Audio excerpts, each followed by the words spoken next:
Hello book fans, Robin here. I'm back with a new video for you, my first full review of a book on In the Book Garden.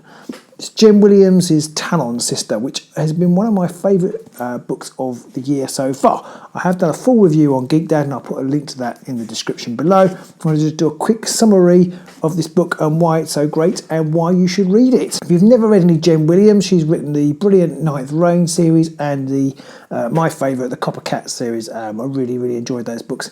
And this is kind of, I don't know if I would describe it as a step up. It's a little bit different than the Copper Cat. The Copper Cat was really good, perhaps more traditional. This is taking things a little bit further. I think it's a really good example of some really great modern fantasy. It's set in a pseudo sort of real world situation. It's fantasy, so it's kind of like it's a fantasy world, but like one of the main lands is called Brittletane, and there's an empire which is a bit like the Roman Empire. Somebody goes sort of off to the Far East. So they've got definite influences of real world, global politics and geography.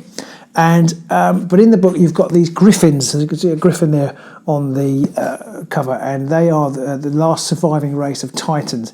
And the Titans kind of are legendary. Obviously, the griffins keep themselves very much to themselves.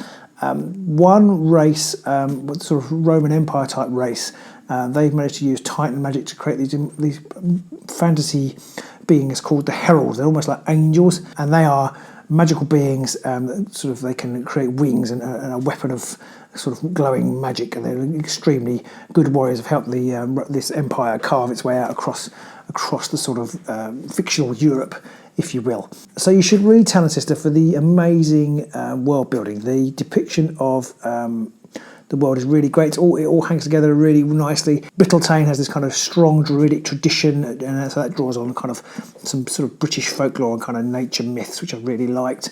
It ties really nicely in with how the culture and the gods and the religion of the Titans, the Griffins themselves. They live in the north, sort of in the sort of Scotland type area. So the world building is brilliant. The way the empire is done is brilliant. The way what's going on in the Far East, there's an expedition to the Far East, that is really interesting too. So one of the other things I really liked about the book is the way it has several strands, three strands, and you're kind of wondering, well, how do they all link together? But gradually, as you go through the novel, the strands kind of start to intertwine. That's a really nice, it's a really nicely constructed narrative. The book ends on a massive cliffhanger. It's the first book in a duology, so you haven't got to wait for 3 of these, but the first book ends in a massive cliffhanger, and I can't wait to read the second book to find out how it's going to resolve itself. Another thing I really liked about the book is its amazing characterisation. The Griffin Titan characters are really good. The Druidic characters are really good. The Expedition characters are really good too. There's some great interplay between them, some great relationships between them.